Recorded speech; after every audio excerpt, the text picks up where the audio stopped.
Je vous rappelle que j'ai deux parties à mon infrastructure ferroviaire. J'ai la partie gauche qui est le dépôt où je gare mes trains, et puis j'ai la partie droite que j'appelle le réseau où les trains circulent.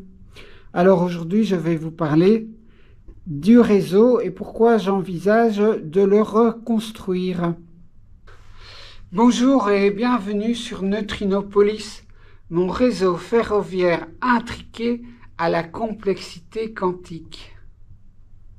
Alors oui, j'envisage de refaire complètement mon réseau ferroviaire parce que je ne suis pas contente du tout de mon choix de matière première. Donc j'avais décidé à l'époque de le construire en carton. Pourquoi ce choix? Parce que il y a quelques années, je voulais refaire un hobby à la maison et j'avais d'abord essayé de refaire du slot, donc des voitures Scalextric. Donc j'avais monté un petit circuit, mais avec toute une infrastructure en bois. Et puis j'ai joué 3 fois avec et ça m'a embêté, donc je l'ai redémonté parce que ça ne m'amusait pas. Et je me suis dit, je vais essayer de refaire du train. Et bon, je ne savais pas que ça allait me plaire comme ça et que j'allais retomber dans cette passion.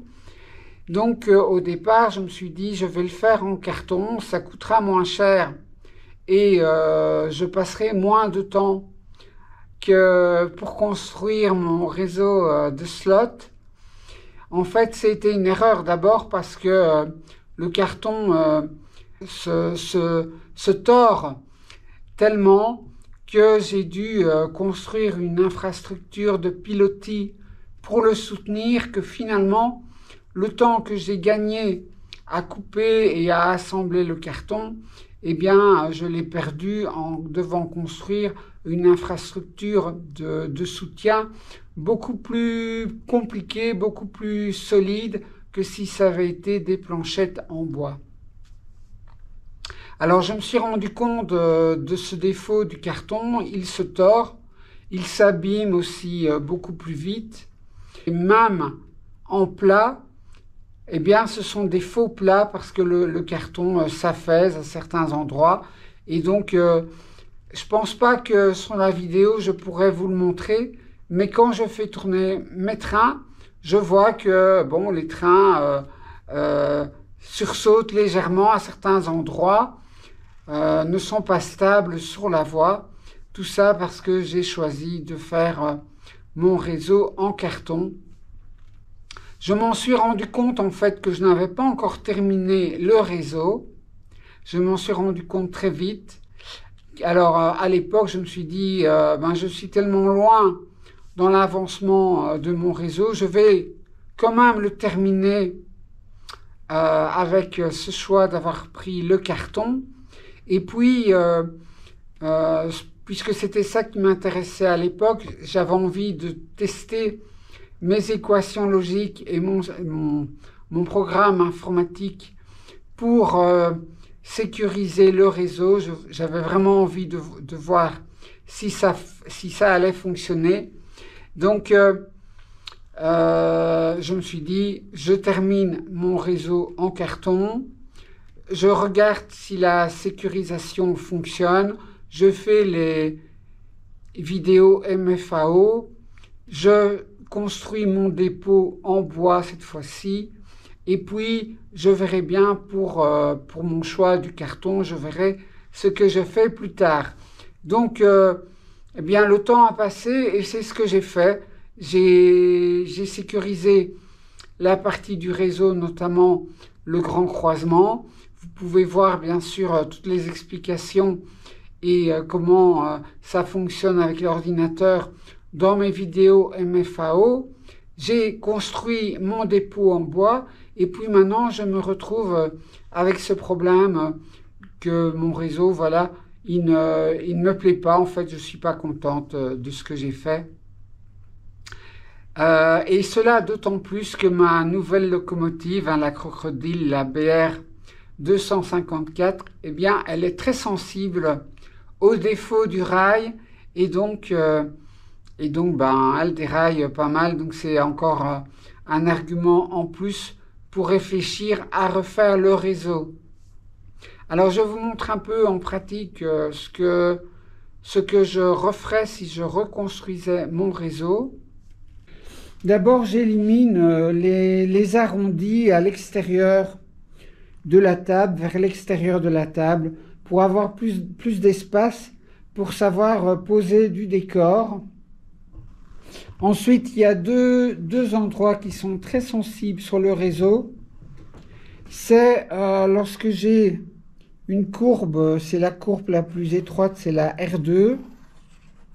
Et puis un aiguillage directement après, donc la locomotive arrive et déjà fait un effort puisque ça tourne vraiment fort.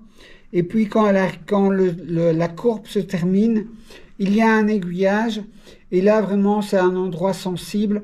J'ai souvent des déraillements, donc j'ai des déraillements ici et également, si vous pouvez le voir, j'ai la même courbe ici, une R2 et puis j'ai un aiguillage et cet aiguillage aussi me pose beaucoup de soucis puisque c'est un endroit instable, c'est d'autant plus instable qu'avec le carton, ben, ça se tord,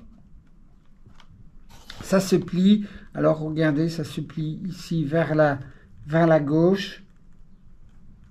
Et donc, j'ai également des problèmes à chaque croisement, puisque je ne sais pas pourquoi, mais les croisements sur le carton, eh bien, ils ne sont pas vraiment posés sur le carton. C'est plutôt, au lieu que ce soit le support, le carton, qui soutient la voie, quand il y a des croisements comme ça, c'est plutôt le croisement qui soutient le carton. Et donc le croisement, en fait, il se tord et il se plie légèrement. Donc à chaque croisement, j'ai une légère bosse. Et ça fait sursauter, évidemment, la locomotive. Donc je vous l'ai dit, plus de courbes de coupe courbée à l'extérieur, mais des lignes droites, ce qui va me permettre en fait de l'extérieur de cacher via des parois les dessous des voies et par où coulissent tous les câbles. On ne verra plus les câbles, ou en tout cas on les verra beaucoup moins puisque tout ça sera refermé. L'idée aussi, ce serait de rendre plus visibles les voies du niveau 0. Donc les voies du niveau 0, regardez, elles sont visibles ici. Mais à partir de là, elles rentrent en dessous du niveau 1 et elles font le tour en dessous du niveau 1.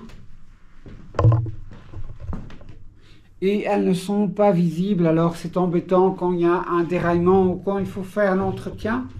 Donc j'aimerais bien rendre les voies du niveau 0 plus visibles. Pour ça, en fait, je décalerai les deux voies ici plus vers la gauche, puisque cette voie-ci, je la supprimerai, elle n'a plus de fonction. Elle permet de changer de sens du train et donc de changer également de voie du niveau 1 au niveau 0. Elle permet de permuter le train de cette voie-là à cette voie-là en changeant de sens. Mais c'est la fonction aussi du dépôt. Quand vous rentrez dans le dépôt, vous rentrez par ici par la voie de gauche et vous ressortez par la voie de droite. Donc cette voie en fait qui est seule et qui descend n'a plus vraiment de fonction d'être. Donc je la supprimerai, je décalerai les deux voies un petit peu vers la gauche pour faire ressortir une des deux voies du niveau 0.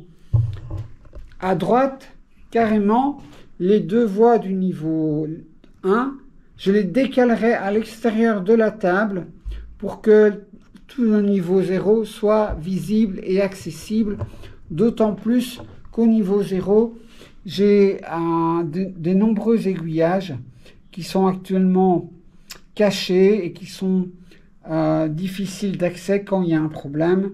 Donc ça me permettrait aussi d'avoir plus d'accès pour les aiguillages. Le fait de décaler le niveau 1 sur la droite ici à l'extérieur, ça me permettrait aussi peut-être de faire une grande gare de passage. Un autre défaut à corriger, c'est que ici j'ai une courbe ici vers la droite et puis une contre-courbe vers la gauche. Donc c'est à corriger pour éviter que les trains ne se dandinent. Je sais que maintenant j'ai compris que c'était pas correct de faire ça, de construire le réseau comme ça. Donc ça, cette courbe et cette contre-courbe, je peux la corriger.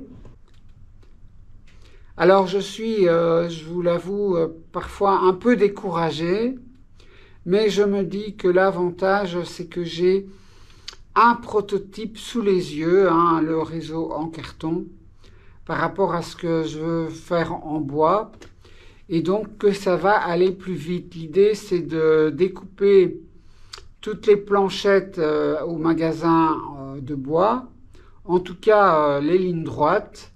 Les courbes, bien sûr, je devrais le faire à la scie sauteuse, mais c'est donc de découper le plus possible au magasin de bois, et puis de tracer les voies et de déjà coller le liège sur les planchettes et reconstituer comme ça tout le réseau en planchette en bois avec le liège.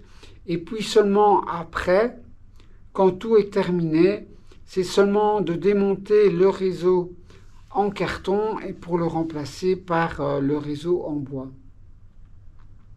Alors ça me fait un petit peu peur parce que quand je vais démonter le réseau, je vais me retrouver avec plus de 200 fils électriques qui vont pendre sans être connectés à rien du tout.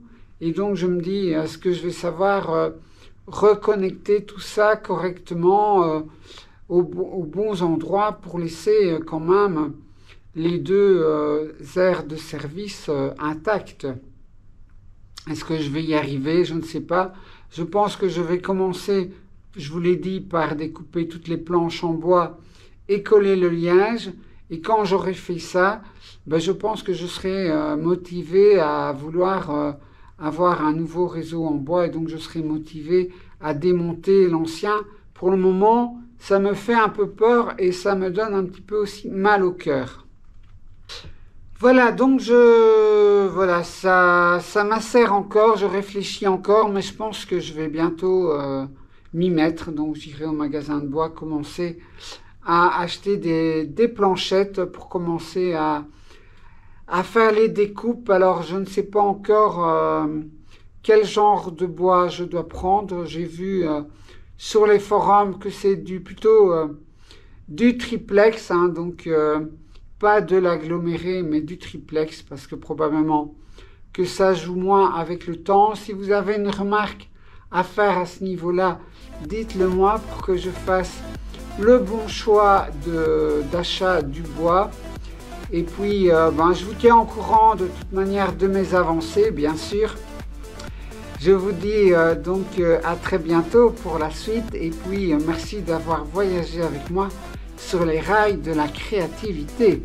Allez, salut, au revoir, ciao.